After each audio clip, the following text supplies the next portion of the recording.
Hello and welcome back, or welcome to the Riley Brakefield Show. I am your host, Riley Brakefield. This is a podcast where we talk about mostly sports, but whatever the fuck I want to talk about. Let's just get into it.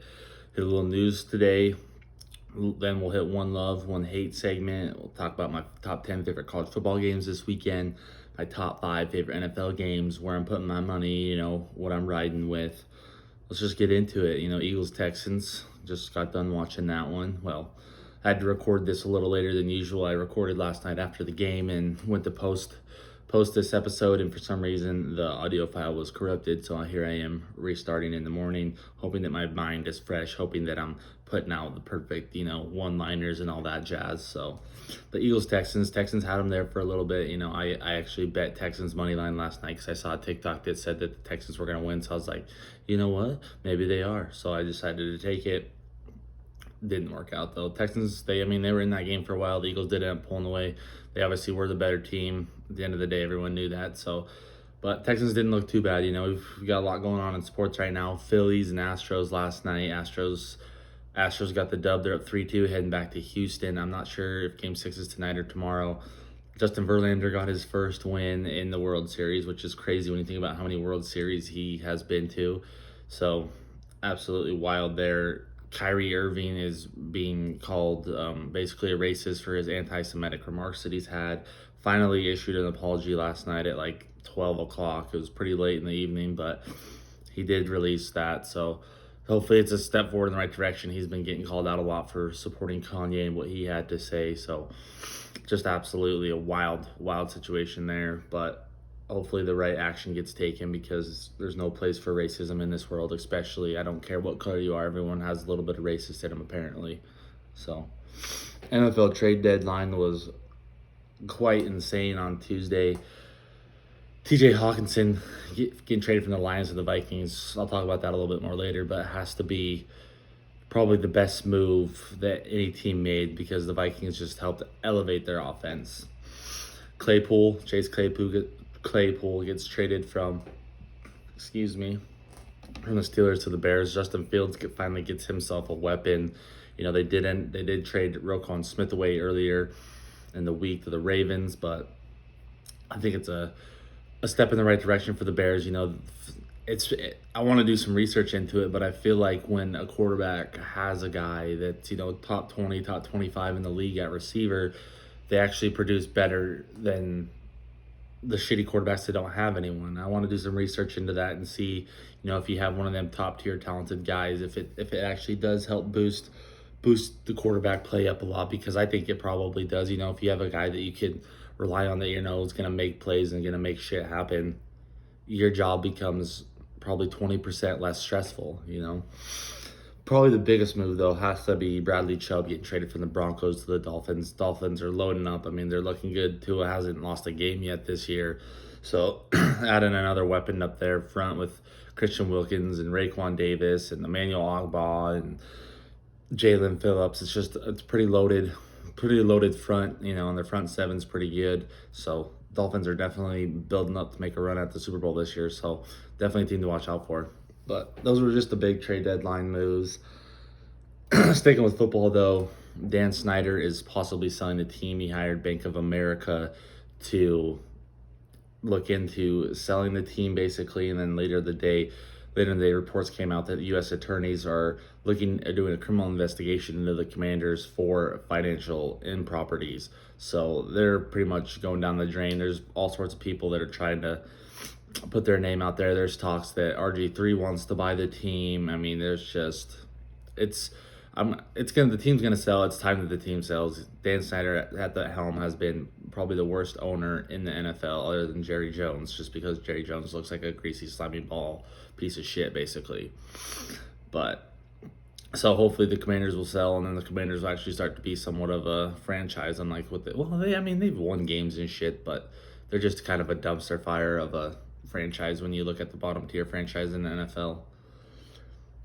Moving a little bit to the NBA here, Ime Udoka is getting hired by the Nets after they fired Steve Nash, which makes no sense to me. I don't understand how the Celtics are just going to let Ime Udoka walk out the fucking door after he led us to an NBA Finals last year. But consensual relationship with a woman, that's what'll get you canned in America these days. I know there's reports saying that, we don't know everything, but it's like, if we don't know everything, I feel like we should, because it just doesn't make sense. I don't think it makes sense to anybody.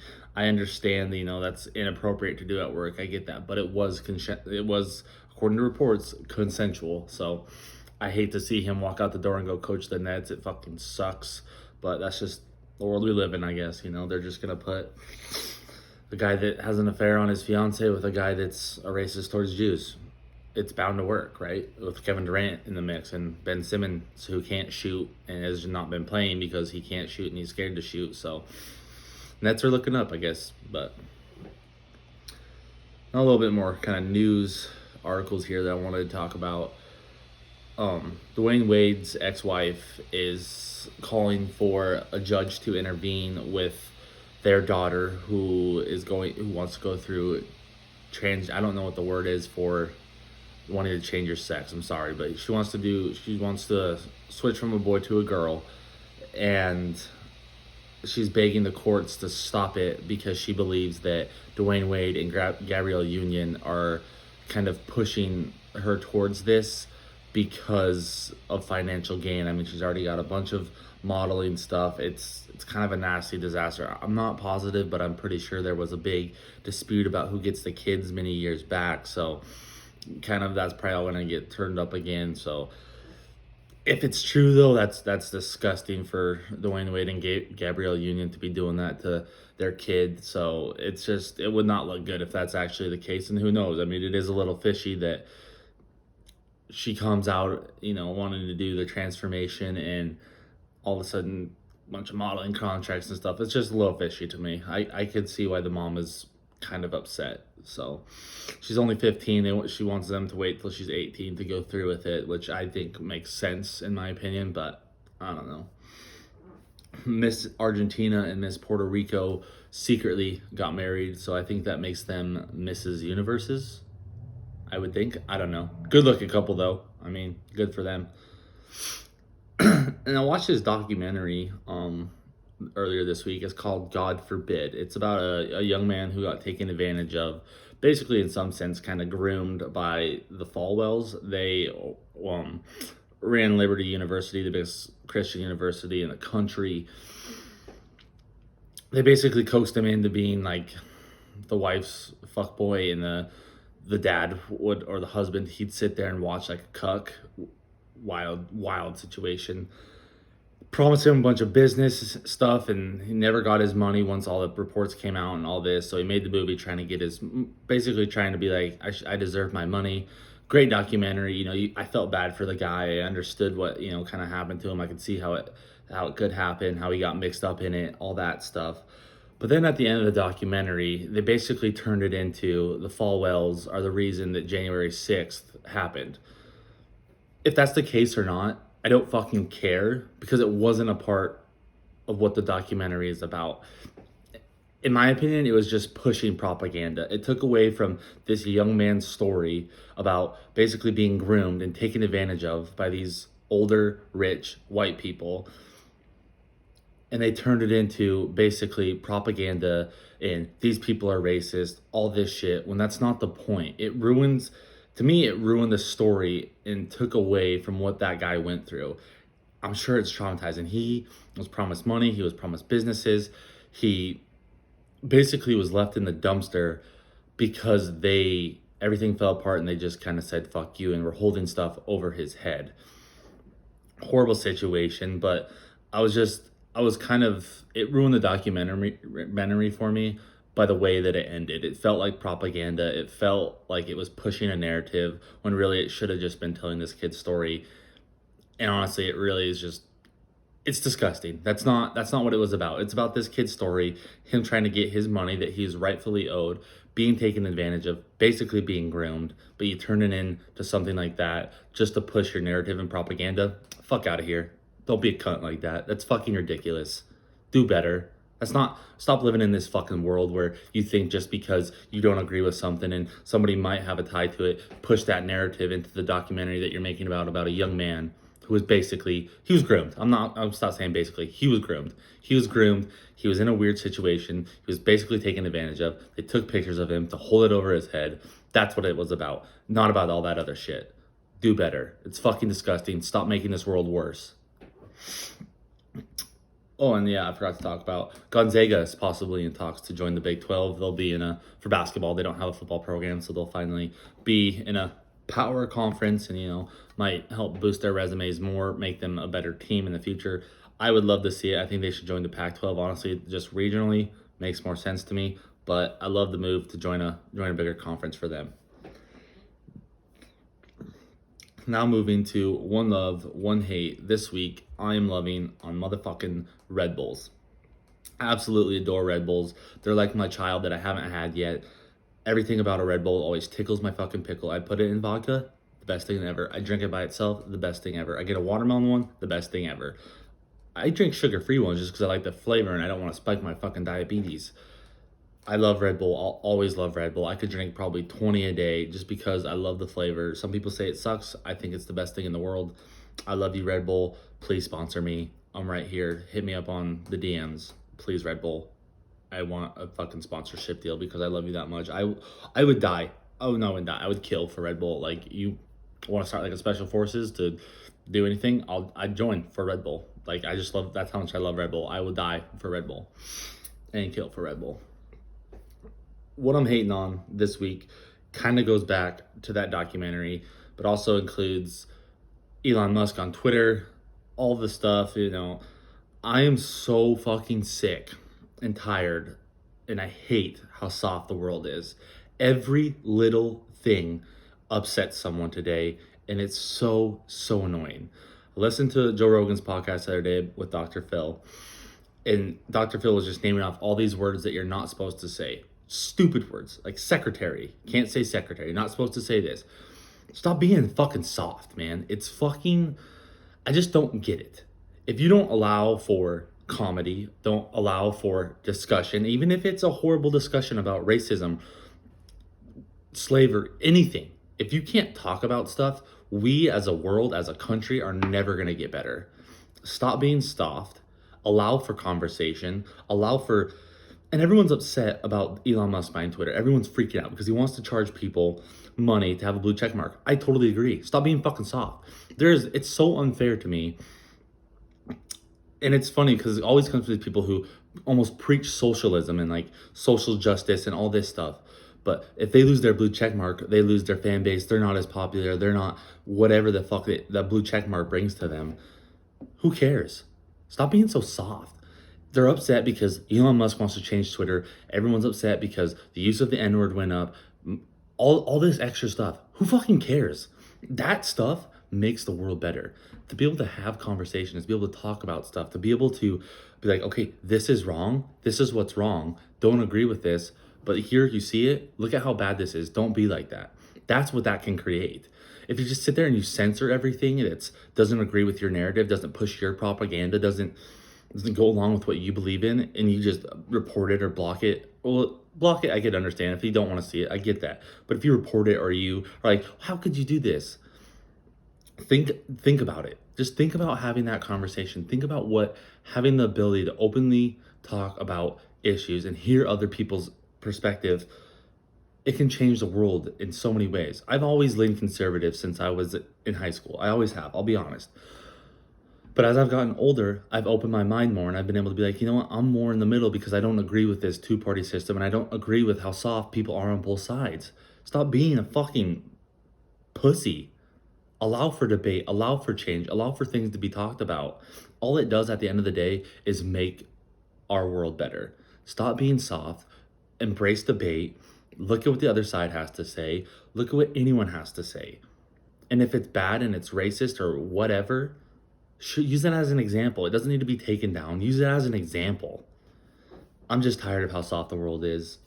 It's ridiculous. If you can't, especially comedy, if you can't have jokes on the internet about shit that probably is fucked up, then what's the point? What's the point of living? It's whatever. Moving on. Top 10 college games this week. Pretty big slate. A lot of big games. Starting off with Oregon State, Washington, happening on Friday night. Really big game for both these teams. If they win out, they could kind of slip into that Pac-12 championship somehow. They both only have 2 losses right now. I mean, there's a likelihood that Oregon loses 2 games. The Pac-12 is very open, so this is a big one for both these teams. I mean, winner can kind of keep themselves alive. I really like Oregon State here. It is at Washington. I'm taking Oregon State money line. I have a little bit more faith. Oregon State's ranked right now. I think they're going to put together a pretty good season this year. I'm excited for them. So Oregon State money line. Take it tonight. Let's do it. Texas Tech, TCU. TCU's not getting a lot of respect they deserve, which I'm in the middle on this one. I think that they should be up there. They have a great resume. I just don't think everyone thinks they have the team that can compete for a title, which I think is true. But if they keep on winning, they should be in the playoff. If they go 13-0, the Big 12, in my opinion, is almost the best conference in college football this year. From top to bottom, anyone can beat anyone. That's how that conference is laid out this year. That being said, with Texas Tech, I'm taking the over because I could see TCU slipping up at some point. It does kind of worry me. So I'm just going to stick to the over 68.5. I think there's going to be a ton of points. Both teams can throw the ball. Both teams can score. Should be an exciting game. Should be tons of points in my opinion. So I'm just taking the over there for TCU, Texas Tech, over 68.5. Biggest game, probably the biggest game of the weekend for everyone else. Tennessee, Georgia. Tennessee's ranked number 1 in the college football playoff.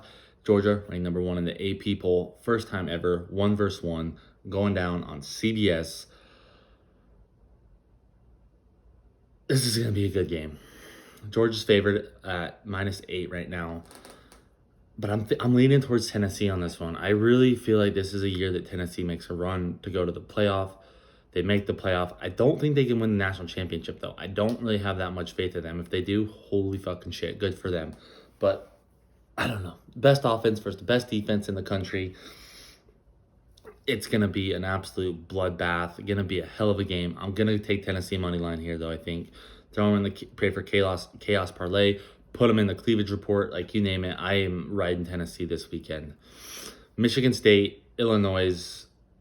If Illinois is a legit contender this year, a legit team to try and win the Big 12, or Big 10, excuse me, they will win this game. And they will cover the spread abysmally. It's at 16.5. I'm taking it. Illinois is minus 16.5. I think that Chase Brown's going to run the ball down their throat. Brett Bielema's going to come out. He's going to do Big Ten football, old school, ground and pound like he's been doing all year. Illinois is going to walk away with a W here. They're going to cover that spread, and they're going to shoot up in the rankings. They're just going to keep climbing, and they're going to win the Big Ten championship this year. Write it down. Write it down. I have faith in the Fighting Illini this year. Oklahoma State, Kansas. Oklahoma State, fresh off an embarrassing loss to Kansas State. Didn't even score a point. Kansas has lost 3 straight. If Oak State wants to have any chance of trying to stick in the Big 12 championship conversation, they have to win this game. But I'm going Kansas here. Kansas money line. The line was even when I looked at it earlier. I don't know really where to bet. I'm just going to go with Kansas money line here. I could go with the over, but after watching Oklahoma State not score a point last weekend, I am scared that they might not do it again, or their offense might come out flat again. I'm going Kansas money line. I think Lance Leipold gets that 6th win of the year, makes the Jayhawks bowl eligible. Kansas money line. Let's fucking take it. I just fucking take it. I don't know what else to tell you. Number 20, Syracuse traveling down to Pittsburgh, Pennsylvania to face the Pitt Panthers.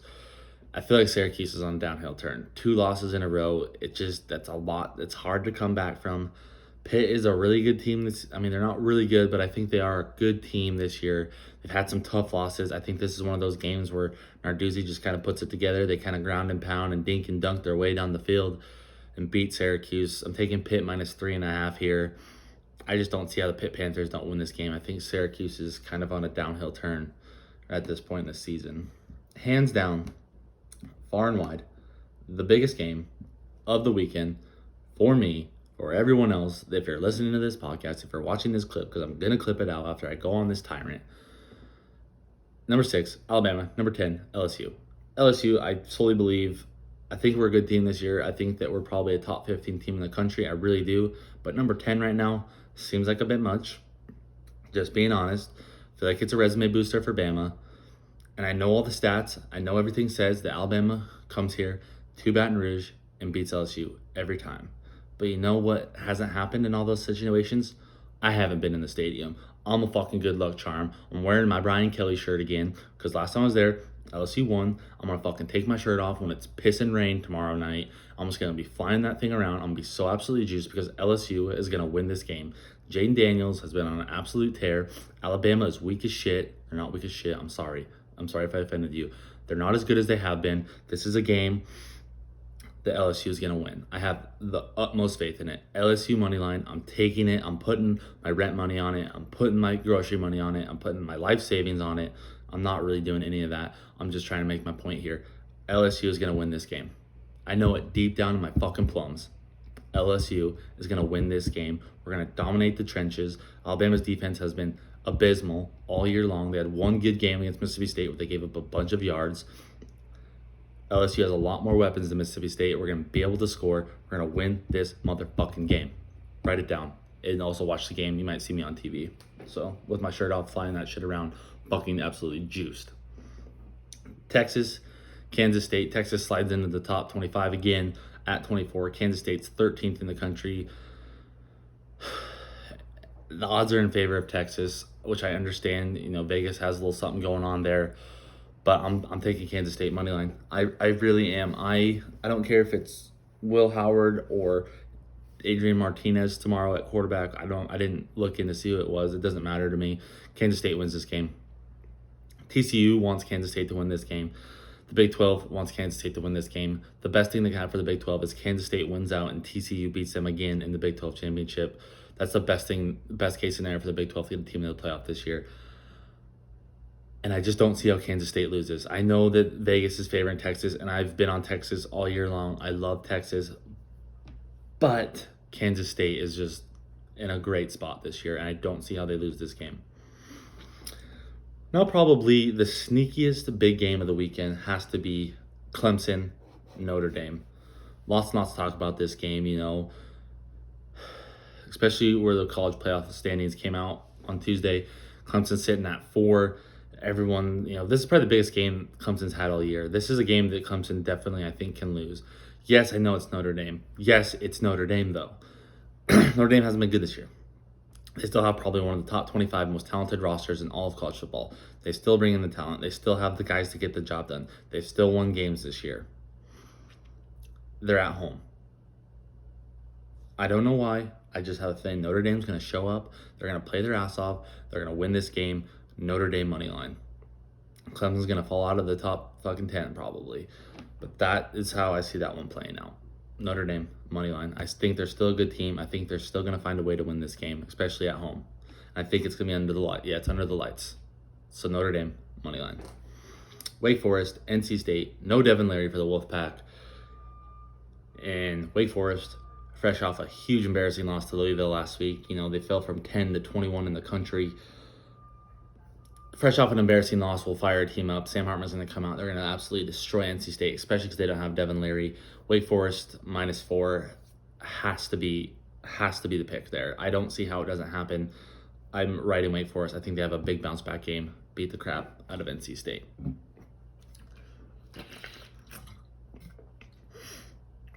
This isn't a game, but I don't know if you saw, Lane Kiffin has been sparking up the rumors on Twitter about who's taking the Auburn job. Retweeting articles that are saying Deion Sanders would be a great fit, all sorts of stuff. You know, it's pretty funny. It's Lane playing into the narrative of who he has as a person, which we love to see. But I also saw this thing going around. It's like, could you imagine if Deion Sanders was the head coach at Auburn and he brought Cam Newton with him on recruiting visits? Two of the swaggiest motherfuckers there ever has been coming in to sit in your fucking living room. And they're like, hey, come to Auburn. Come win titles. Come play for me. Come be a part of this sway. Come be a part of this culture. Oh, dude, it would be unfair. Auburn would shoot up so high in program notability or whatever the word would be. They would be probably a top 10 program next year if they hired Deion Sanders. I believe that to its fullest. It's Deion, man. I mean, he'd probably get half his team to transfer from Jackson State. I mean, his kid would play quarterback. Travis Hunter would transfer. I mean, Auburn would be so good next year, honestly, if they hire Deion Sanders. We'll see what happens. I could see him taking the job, but at the same time, I could see him telling him no. But I don't know. We'll see. I'll move into my 5 favorite NFL games this week. Starting off, Chargers, Falcons. Don't have a lot of faith in the Chargers. I know the Falcons have been a covering machine this year. I could see this game going either way. Honestly, the Falcons are trending up. The Chargers are kind of sitting there in the middle. I'm taking the over here. I like it at 49.5. I think this is like a 31-28 type ball game. I think there's going to be a lot of points. Both teams have decent defenses, but not good enough to stop a good offense. And I think both teams are just going to kind of dink and dunk their way down the field, get quite a few points, like in the over there. Bills, Jets, another chance for the Jets to show that they are a legit contender to make the playoff this year. Bills, I mean, they did good on Sunday night, but they weren't as good as I think they have been. So I'm taking Jets plus 12.5 here. I think the Jets keep it close, lose by 10-ish, That's just how I see that one going on. I think the Bills will win pretty easily, but I could see the Jets getting kind of a last-minute touchdown to kind of bring it close and cover the spread there. Vikings, Commanders. I told you I was going to talk a little bit more about that TJ Hawkinson trade. Big matchup. Kirk Cousins, Taylor Heineke, love to see it. And I think that if Kevin O'Connell is anything of a coach, having TJ Hawkinson should open up your offense in so many ways. You have Adam Thielen, Justin Jefferson, TJ Hawkinson, sorry, I always forget to say his name. Dalvin Cook in the backfield, Kirk Cousins at quarterback. But okay enough, it's not a primetime game. If he's anything of a coach, the offensive genius he's considered to be, the offense should be able to just tear up the Commanders. They're not good on defense. They're not the best, so they should be able to destroy them. Vikings minus 3.5. I think they win by 10 or 20. Anything around there. Rams, Bucks, mid-off game of the year. I mean, both of these teams have kind of been in a dumpster fire. I do think the Bucks to win this one, though. I have a little bit more faith in Brady than I do the Rams right now. The Rams they're not, I don't know. They're just lacking something, and I just really don't know what it is. Offensive production, really. I mean, having one really good receiver, not really throwing to your other pretty good receiver kind of does hurt you. So I think Rams or Bucks win here, sorry, minus 3. Taking that, I might even just take the money line because I don't know about this game, honestly, but I do think the Bucks are going to win. Last game that tickles my pickle, Titans, Chiefs. I love the points here. I'm taking the over at 45.5.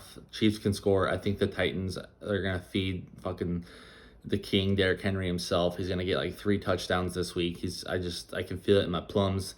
Going to be an exciting game, Sunday night game. I think there's going to be a lot of points there. So I'm taking the over at 45.5. So that's today's show. I hope you enjoyed it. Just let you know I love you so much. You're my heroes. I don't know what I'm talking about, but don't forget to like, share, subscribe, send to your friends, send it to whoever's the softest person in your world. Tell them to stop being fucking soft, and that I told them to stop being soft, and tell them to come argue with me if they have a problem with being soft. But that's today's show. I love you. Thanks for sticking around. Have a great weekend. But for now, your boy Titties is out.